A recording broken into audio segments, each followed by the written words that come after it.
Welcome to another episode of Leadership Lessons. My guest today is Pastor Grant Hasty, and our topic is how to reach beyond the church walls. Pastor Grant, thank you for joining Leadership Lessons. Thank you for having me. Yeah, you're welcome. Let me tell you a few things about Grant. Grant Hasty serves as pastor of Crossroads Community Baptist in Stearns, Kentucky, and as a KBC Mission Service Corps missionary. Crossroads Community has grown from a church plant to a church that continues to seek new ways to engage the culture with the gospel.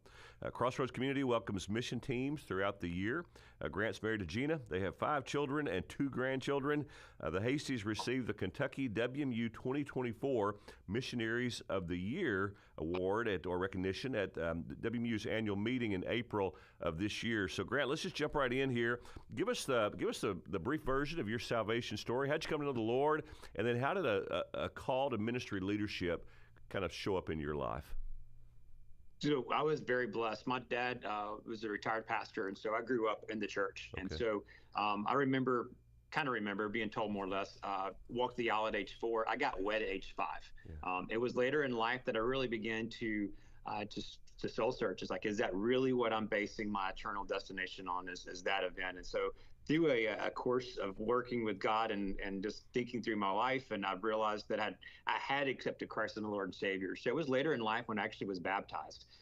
But it was just, I saw the signs of salvation, but could not go back and say that was it. So got that taken place and put in the right order, salvation and baptism. Right. As far as ministry call, I was actually attended school at Liberty University for a 2-year program. It was the night before my 20th birthday, and I did not realize I came in the second term, and so I didn't realize that the basketball games were free for students. Okay. So the dorm was empty, and so I'm sitting there really battling with God about why am I here in this program you have me in, what's going on in my life. And it was that night that God called me to the ministry. Wow. And my parents very wisely were like, they knew God was up to something in my life. And so they're just like, I'm coming home. And so my parents like, just wait till in the morning. And so that night is when God called me to the ministry. And it wasn't a specific, here's what you're going to do with your life calling. Right. It was more of a blank check. And I tell people now, if God would reveal to me what the call was going to look like when I was 20, I don't know that I would have been so willing to follow, because it has been a growth process through the years, through locations, through ministries we've been a part of to get us where we're at today.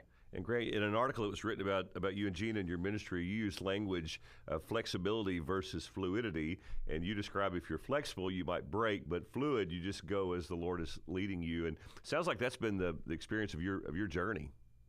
It has been, and I always joke around with that word, especially with mission teams at the first of the week, and explain it. And my goal is that they understand when they leave the difference, because again, that flexible, you do break. But I don't know, growing up in traditional church home and working in the traditional church as well, then versus church plant, has also been allowing us to be a lot more fluid in our life and ministry as a whole. So you're a minister in Stearns, Kentucky. So I'd love for you to kind of locate Stearns, Kentucky for us on a map for folks who may not know where it is. Describe to us what part of the state that's in. And then tell us about Crossroads Community Baptist and how you came to be pastor there.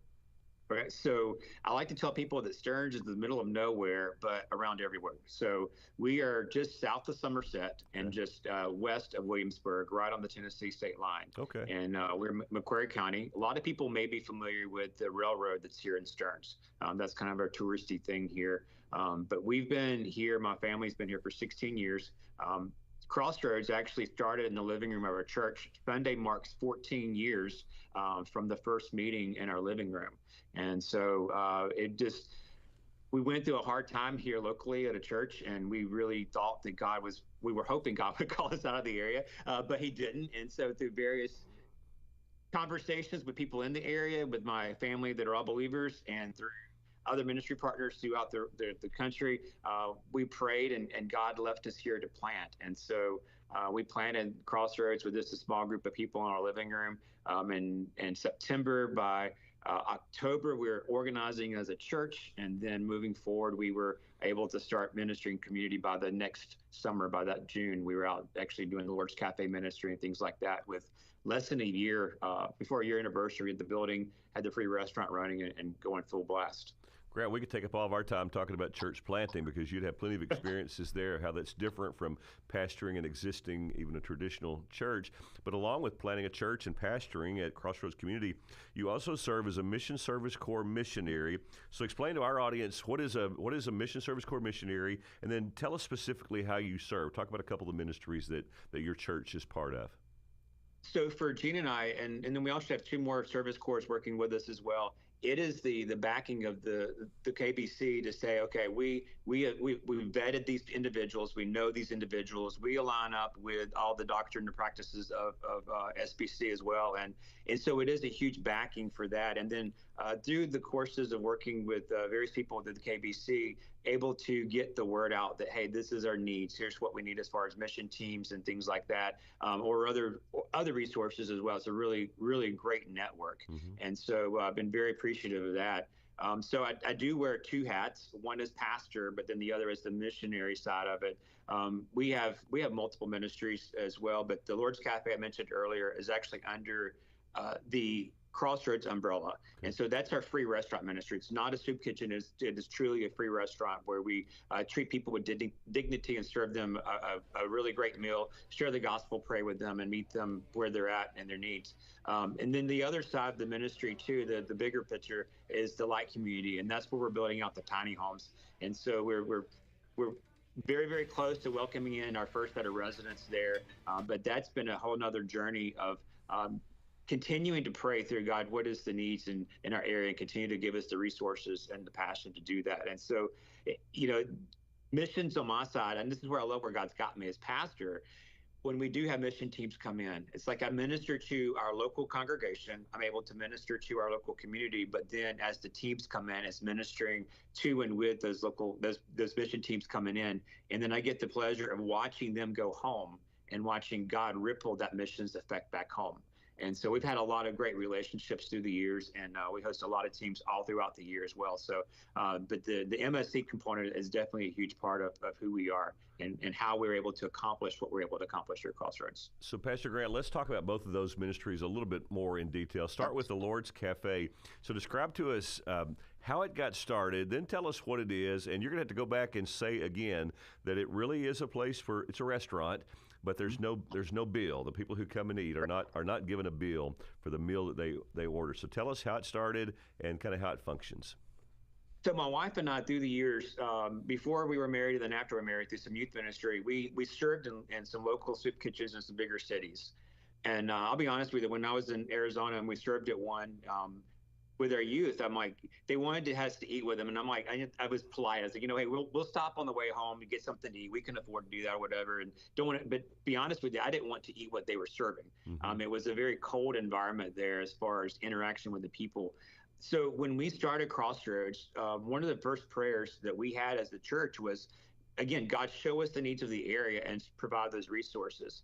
And food is always an issue here. McCrae County, depending on the study you see, is always in the top 5 of the poorest counties of the nation. Wow. And so food is a struggle for a lot of people in our area. So we felt that, this was going to be something on the radar. Well, the first building that we landed in out of our living room was here at the Lord's Cafe building. It was an old restaurant that had been shut down for a couple of years that the bank owned. And to be honest with you, a little bit of that traditionalness came into me. It's like, well, this doesn't make sense because we don't have room for Sunday school classes and nurseries and all this stuff. And the building as a whole was, the kitchen especially, was a wreck. And so God, through about 2 weeks of conversation with the people of our church, I began to realize, okay, that kitchen that nobody wants to set foot in because it's so nasty is the heart. That's the community. Color of walls, because the walls in this building were fluorescent green. It was an old Mexican restaurant. And so they wanted to paint the walls, do this with the floor. I'm like, wait, all of that's cosmetic. That's about our comfort. Yeah. That kitchen is about community. And so that was in February. The men of the church started working on the cafe and the kitchen. So by June 6th, we opened the doors for our first meal. Wow. And we serve right now in the fall and the school year season, we serve 2 days a week and then do a Wednesday night dinner with our Bible study. But in the summer, we serve 4 days a week for lunch. Wow. And so it is a full meal. We've been so blessed we partner with God's Food Pantry, which is part of the Feed America program. and also getting funding through World Hunger as well. But there's times that this year we had a load of ribeye steaks come in. Oh, I mean, wow. our people, they eat good. And so, and we want quality. That's the Right. thing. We're serving not just what we can, we want to serve for Christ and serve the best. And so we're able to have conversations around these tables, the relationships that are built with mission team members, but also our local faith family as well, to meet with people. It's not like when I was at another church where, you have in the big office, and if I wanted it or could see somebody benevolence case, and come sit down across from the big desk, and whether we could help them or not, there's always this impression of this church has got money or resources, but when you come here and we're sitting across the table, we may not be able to meet the need. We'll be able to help you point direction to meet the need, but you're at the same time eating a great meal. You're getting fed. And so we're able to address both the spiritual and the physical at the same setting here at the tables. And so it's just been amazing to watch how God has allowed us. So we're actually the longest single ownership of this building as a restaurant since it was built. That's incredible. And we've been doing it for free. And so the folks, Grant, is there a menu or whatever you're serving that day? Well, there's usually definitely one full option, but then sometimes we do have a second option. Okay. And so, but yeah, a lot of it, my wife is extremely creative with the menu. And so whatever we get in, she's an excellent cook. And so she's able to create a meal and make it, salad, main course, and desserts. And so wow. It's all free. And, every order is made to order. Part of that stewardship, because we don't want to waste. If somebody doesn't want something, we don't want it on their plate. But it's they come in, they're met at the door with our greeter. They sit at the table, and our wait staff comes and waits on them.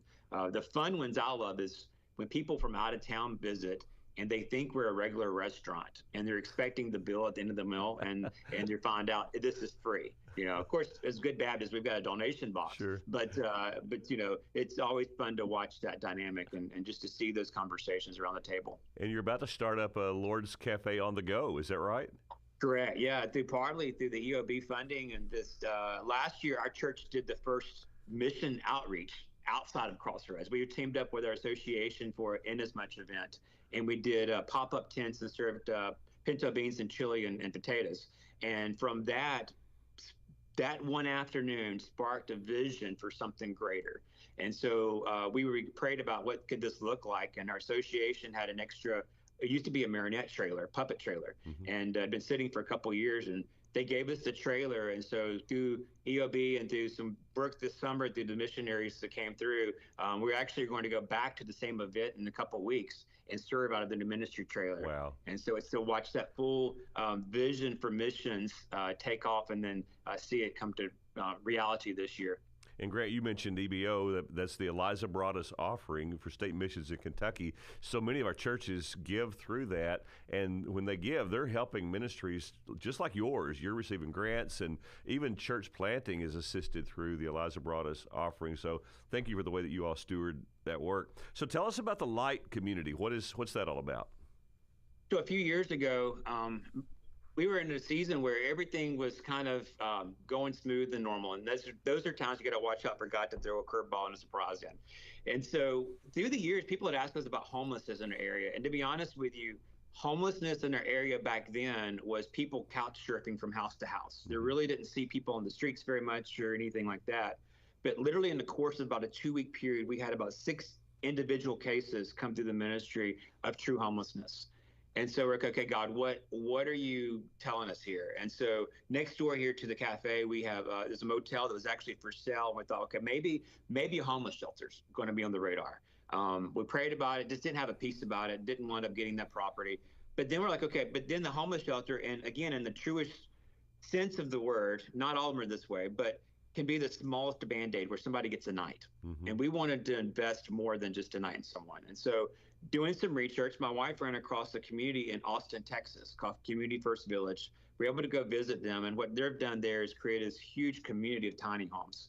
Well, obviously, we're not in Austin, Texas. We don't have the resources. So we began praying, okay, God, how can this look and how can this work? So the Light community, we're able to purchase the 13-acre farm where we're at with the building the tiny homes. And then through this whole course of the several years, that's when the nonprofit, the Only Gets the Glory, has stepped in as well. to take on that part of the ministry. But we're looking to very, very close to opening, but we're looking to help individuals who have come through recovery that are needing that a little bit more of accountability, biblical counseling, some traction in life before they're go from the isolated bubble into reality. Yeah. Looking for individuals who are truly homeless, kids who have aged out of foster care, adoptive care homes that just need that extra help. And so to be able to provide teaching stewardship, teaching biblical counseling, teaching farm skills and how to raise basic resources for life. And so they'll be able to live in these homes for a program fee. We've got a team that'll be working with these individuals and families. And so they'll be living on the farm where we live, actually. And so to be able to 24/7 ministry. So Grant, you may have mentioned the number of homes that you already have or that you plan to have, and I missed it. Say that again if you would.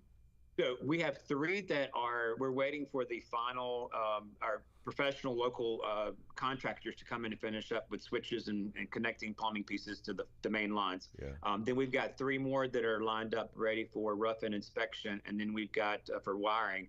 And then we've got a total of 11 under roof. Okay. We've got 3 more we're going to build total. And one of those will actually be a mission house. We want to create a kind of a retreat, working ministry retreat setting as well for smaller teams to come in and love on our community, but at the same time have some time just to get away. And Grant, if a highly skilled mission team of carpenters wanted to come in, my guess is you would welcome them. How would they get a hold of you? Absolutely. So through our website, we've got all of our contact information, and then definitely skilled, especially for Kentucky licensed. Plumbing is our hardest person to get to come and help out. And so that's our biggest hurdle. And so between electrical and plumbing, Kentucky license is a huge deal, but anyone's welcome. The thing I love about what God's done with missions as well, we welcome families all the way to active adults. Mm-hmm. And it can be any type of team, any dynamic of churches that want to come together. In the summer, especially, we welcome more than one church at a time usually. And so you'll have maybe 2 or 3 churches from different parts of the country all serving together with our local church family. And so it's just amazing to watch. I always tell them about Monday afternoon, you're not going to know who's from which church because there's such a bond to the Spirit and serving together. And so teams are welcome all year long. And Grant, you're making the case for Southern Baptist and Kentucky Baptist cooperation. I mean, what you're describing is traditionally, historically, the way Baptists have been at their very, very best, not independent, out just doing our own thing, but working together as a community of believers, coming together to help important work like what you're doing. Very exciting. So any stories of life change that you've experienced or that you've seen in your ministry that you could share with us? I mean, there's several, and just watching people that come in a really hard situation. They're really hopeless in a lot of things in life, and then to watch them encounter Christ. I got one in particular. It was a couple that was actually at the laundromat this summer, and we're doing a free laundromat ministry day, and this couple came in and they were just really, just so much pressure from life on them. Mm-hmm. And then the husband actually received Christ there at the laundromat. Wow. And then from that point, they've connected in with church. She still has not professed Christ, but even just seeing though the fellowship with the body and just you can see there's such a difference on this couple's face and just the way they have hope. Things aren't where we would want them necessarily in our life, but they're seeing progress in their life and the baby steps it's taken to regain traction back in their life. We've got others that individual that was coming in at an extraordinarily low time in his life to where literally trying to plan out a suicide attempt and then to have conversation and then for that person to become part of the church, but then also volunteering on a regular basis to actually have a purpose again. Those are just the really huge life-changing events that we've seen God do, and watching that. We've got an individual that helps out every day, and he used to be one of the primary drug dealers in the county years ago. So when people come in, they sometimes recognize that from years past, and they're shocked whenever there's a prayer at the door before they walked out, and he's the one doing the prayer. That's great. They're able to see these lives changed, and so it's those individuals investing back in the ministry as well that's really amazing to watch. Grant, you shared that you grew up in a pastor's home and that you were pastoring a traditional church. You've been at this work for 15 or more years, 16 years, I think I heard you say. So what impact has it had on you? How have you seen yourself change how's God shaped you through the work that you're doing? So, to be honest with you, being raised in a pastor's home, I really felt the call. Yeah. And I really felt the call especially for being a pastor. And so for years, I thought support staff was where I was going to be at. But then God put me in a church where he taught me you can't really use the gifting of leadership from behind. Yeah. And so that's where this whole thing with pastoring and all that came up. Did a church planning class in seminary, and my heart really was excited about that. So all of those just kind of merged together. And so, I told Gina, my wife, a couple of years ago, I said, the scariest thing that God could ever do right now is to call me to a very, very strict, cold, traditional church setting, because there's so much freedom in the church plant. Not always fun, and it's a lot of hard times, but at the same time, you get to see God work in a powerful way. I love the fact that, like a small thing, small but big, as a ministry, as a church, we don't really operate on a budget. I mean, we don't have to sit there and itemize and all this. When there's a need, God provides the resources and it's met. And that's our budget. And so just to watch the freedom of our body flow with that, it's been amazing to watch and not have. And I'm not saying that all of the traditional side is bad, because if it wasn't for a lot of traditional churches helping us out in partnership, we wouldn't be here. Right. It's both sides of the equation. Yeah. I really appreciate the way you framed that and said that, because that oftentimes that is what comes across. Do it our way, or you're not doing it the right way, and you're not even implying anything like that. But Grant, talk to that pastor for a moment who is in that traditional church, and he sees needs in his community, and his church just isn't seeing it quite the same way. Help that pastor to, how do you get a long look to help that church begin to understand its calling to the community? So the conversation I've often actually with a lot of people that come through, but it starts with prayer. It really honestly does. And I'm not using it as a canned phrase, but I do know, I go back to what we still pray the same prayer. God, show us the needs of our area and provide the resources. When you start praying that type of prayer, God begins to open your eyes to things around you that you may never have seen before. Mm-hmm. The flip side of that prayer is the resources side. And I always tell people, if you're going to pray that prayer, be ready to work, because God's going to move. That's definitely a prayer I believe that God will wholeheartedly answer. And you're not, things are not going to look the same as they do here. I mean, where we're at in the context of where we're at in rural Kentucky, and people coming from all over the country. But why has God called you where he has? What is those physical needs? And how can you then turn around and help the spiritual side? I often encourage pastors as well, look around you to see, is there somebody that's doing ministry? Mm-hmm. Maybe it's an idea, maybe for a season, your church needs to come alongside of another ministry, mm-hmm. help that ministry out, but that gives opportunity for your people to serve. And then once they begin to serve, that's when I like to call it the mission bug. That's when they get bit by serving, and they want to serve more. Mm-hmm. And then that can spur on more of a local church body continue on and growing in different ministries. That's really good. It may be the church would come alongside a pregnancy resource center and find ways that people could plug in at multiple levels. Some may become counselors. Others may collect the baby bottles with the change in them and give that way. Others could even mentor ladies or families.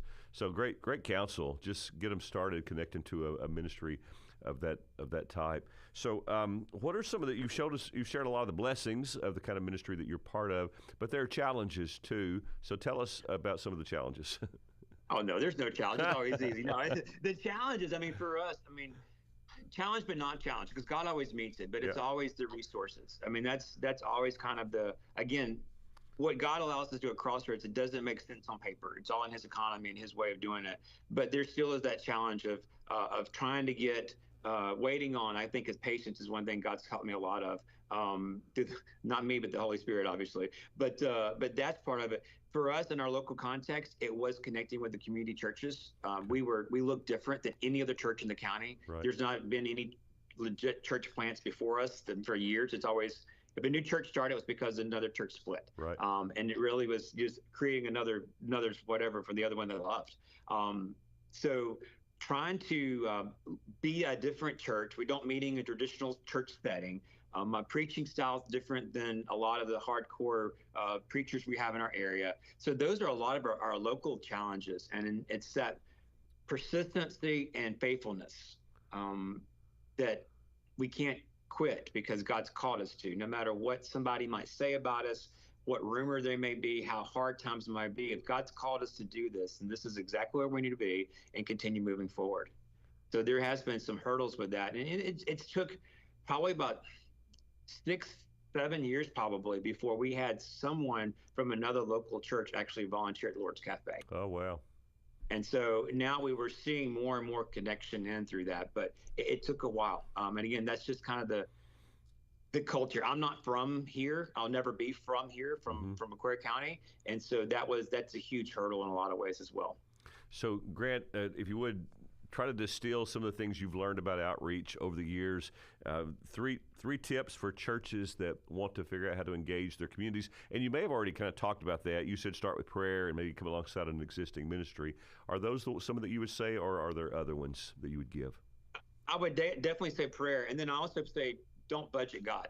Okay. I think too oftentimes I've been in too many places where we put what we want God to do instead of God giving us what he wants to do. And I always challenge our people here as well. It's like when you pray, make sure you're not pulling the God card. You're allowing God to speak through prayer. You're allowing God to speak, and then you follow through in obedience to him. So don't budget God. That's dollars and cents, but that's also if something looks not normal and not what are you comfortable with, be ready, because God uses those non-comfortable moments to grow us. So don't budget God. Expect battles, but realize as well that we are definitely fighting from and working from victory, not for victory. And so it's to continue on to go forward. And I think another one too, that again, coming from sometimes a mindset that we're a little bit ingrained in sometimes in our church world, don't gauge success purely by numbers. Yeah, because I know from me personally, like when I was in the church planning phase and I would go to conferences and there was churches that, I mean, and where they were at, that's great, not knocking them at all, but, they would start on launch Sunday and have 100 people. Yeah. We've never got to that point, and we're 14 years into it. But at the same time, we work with churches larger, whatever, and to see the ministry that God can do when you just let God be God. And so numbers, yes, it's a good checkpoint to make sure. Obviously, you don't want to do something and nobody shows up constantly. I mean, that's right. You at least need one, right? But to make sure you're not allowing your vision to be limited for success for your numbers and putting God in that box. I think the greatest compliment anybody gave Crossroads was, we're a church without a box. Yeah. And so it's just you go and you serve and you do, and God's always up to something new and different. Grant, you've been at this for a good while now. My guess is along the way there's been I know the Bible would be probably your answer. Prayer is going to be an answer. Along with the Bible and prayer, has there been a book that really helped you, or a person that really came alongside and spoke into your life at a critical time? Probably. Well, my dad was obviously one. Yeah. And great mentor. And I think they loved about my dad told me one time, was like, you're living my dream. I've always wanted to do what you're doing. Wow. And so he kind of lived that through as long as God left him here. He passed away a year and a half ago. But then another one was a gentleman, his name was Brett from Florida, our first mission team out. They came in the first summer. The church has 250 about the time that he came. 1 week he brought 75 people. The next week he brought 65 people from the same church. Wow. And they invested 9 years with us. My goodness.